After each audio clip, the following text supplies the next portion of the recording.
Hello everybody and welcome back to our lecture series. I'm Ted, your host, and for this lecture we're going to examine the spread of states or the spread of civilization, as we would understand it, in Southeast Asia. Now before we begin our lecture proper for today, I just like to do our customary recap and touch bases on what we discussed in our last lecture. So, in our last lecture, we examined the Great Zimbabwe and its successors. In our last lecture, we did a sort of a broad overview of the advancements and the achievements in statehood and civic organization in Africa.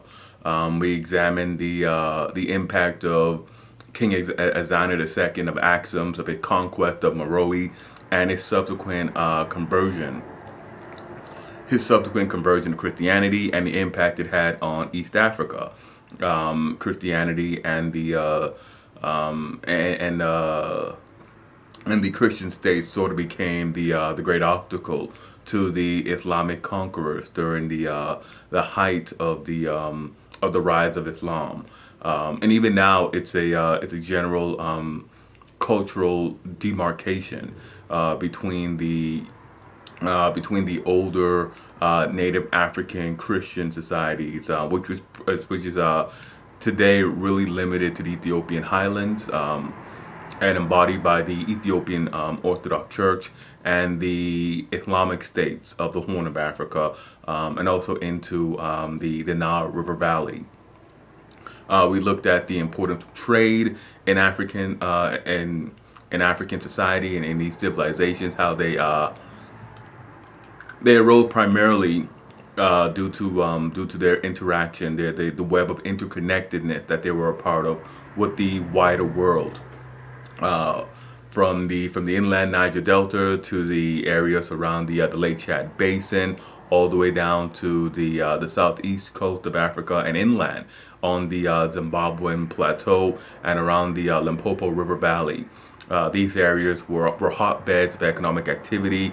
They harnessed the trade goods, the resources of the African interior, gold, ivory, animal hides, hardwoods, and they exchanged them for textiles and glassware, and cowrie shell. They exchanged them for items that were not local, that were not produced locally, but had great important social value within those societies because they were rare, because they were exotic. They became prestige goods, and indicators of one's position in these African societies. Now that we've sort of covered African history, and we've covered Western Eurasian or European history, I want to shift focus, and we're not really going to delve deeply into Central Asian history, but we are going to spend the next 5 lectures detailing statehood and social organization in East Asia. Okay, and now that I sort of briefly caught everybody up on where we're at, I'd like to dive right into what we're discussing today.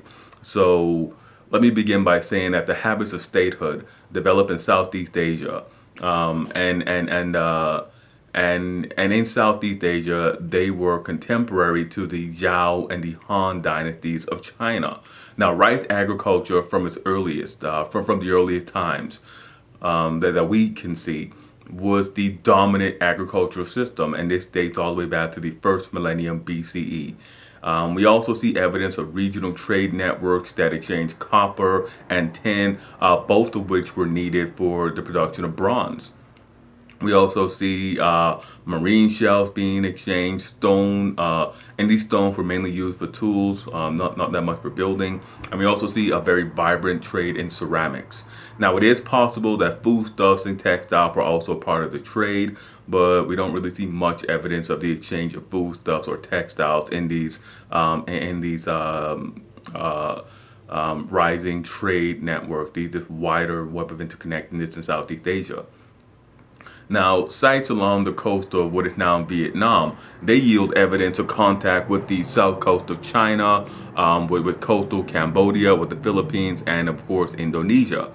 Very widespread maritime contacts we find existed throughout Southeast Asia. Now, social hierarchies were developing, but not political organization beyond local communities, and this would and this pattern would survive until late in this period.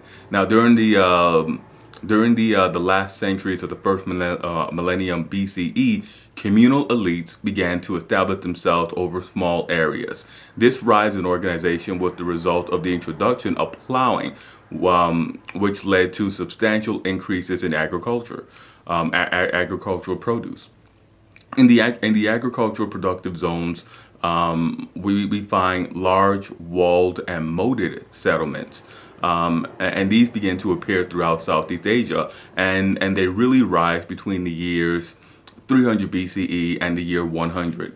Now, the large chiefdoms begin to give way to large states throughout Southeast Asia.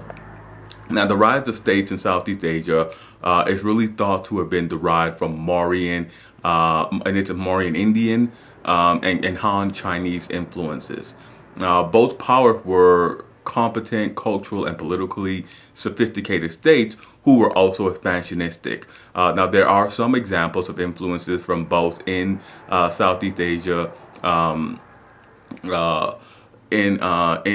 are some examples of this because the Han Chinese, they moved as far as the Red River Delta, which previously would have been ethnically and culturally Vietnamese.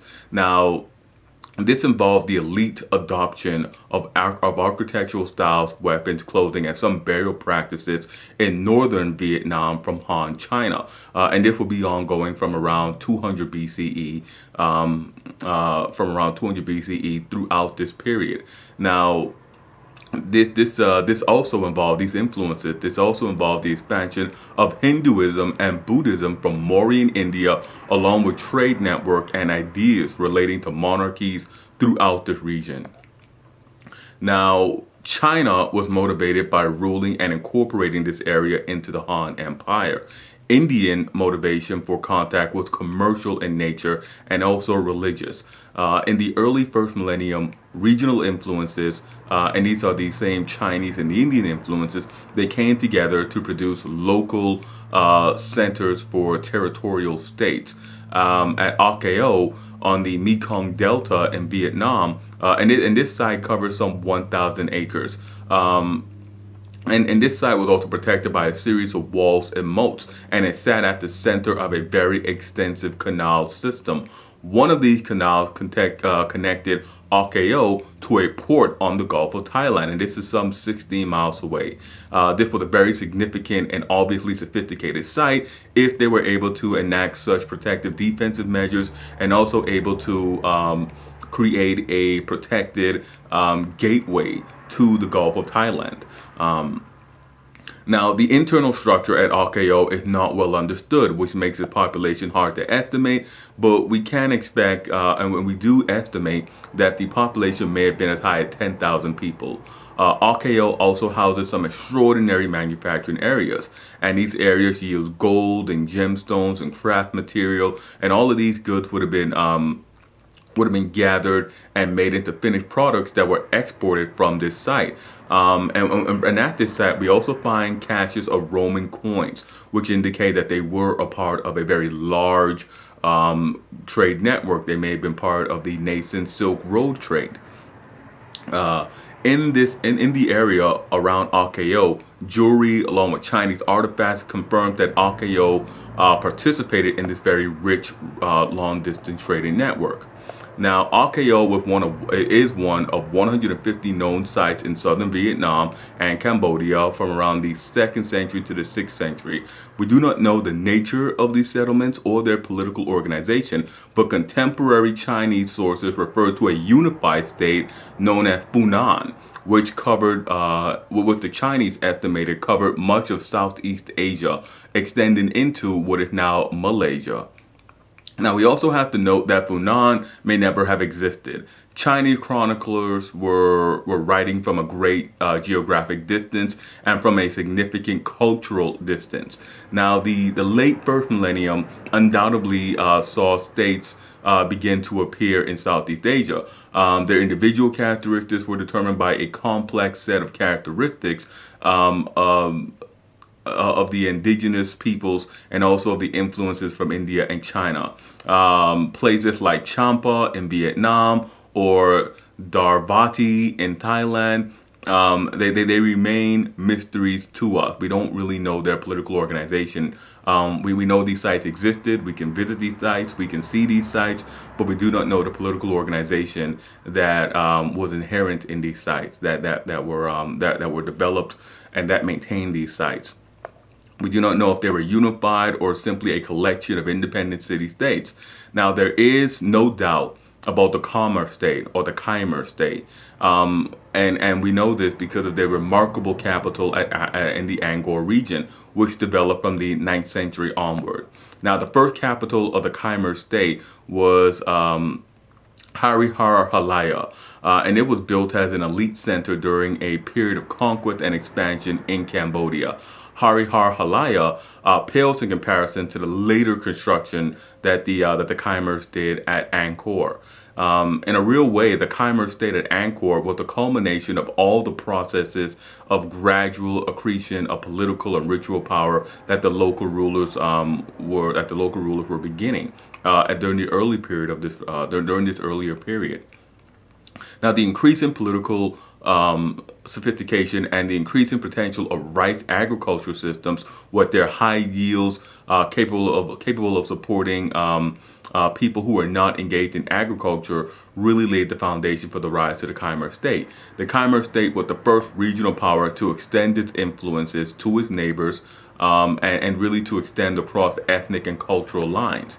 The Khmer state was elevated to the status of an empire through its military, and at its height, the Khmer state ruled most of Southeast Asia. Now, the ritual status of the Khmer rulers was identified with both Hindu rulers and the Buddha, and Buddhism became central to the maintenance of state legitimacy. Now, as with food production and the availability of labor, which could be passed on to the local elite in the priestly caste, in the Khmer state, irrigation canals and reservoirs were central to state efforts to promote and to sustain agriculture. Another central theme or element of the Khmer state was the extraordinary ritual and ceremonial complex at Angkor. The temple of Angkor Wat is still one of the more famed and noticeable archaeological sites in the world, but it is only one of thousands of temples, palaces, reservoirs, and structures that we have found. And they're all found in an area that is some 15 by 6 miles. This also made Angkor one of the largest urban centers in the ancient world, or of antiquity. But we still don't really know or have any good idea of the workings of the Khmer state below the elite level. We do not know what the urban population of this vast Angkor site complex was. None of the peasant homes have been found in Angkor. Similarly, we know remarkably little about the archaeology of the Khmer Empire beyond Angkor. The capital of Angkor was largely abandoned during the 15th century after an invasion and a significant degree of destruction by Thai invaders. And we also know that there were religious changes within the Khmer Empire. And chiefly, the different forms of Buddhism and practices that emerged rendered the older forms obsolete. Those older forms of worship that had manifested at Angkor became obsolete, and that also influenced the decline of Angkor. Now, it's at this point that we will break, and when we come back, we will look at another group. We'll look at other groups in Southeast Asia. As always, hit like, subscribe, and comment. Let me know what you thought about this lecture. I am Ted, and I will see you guys next time for another lecture.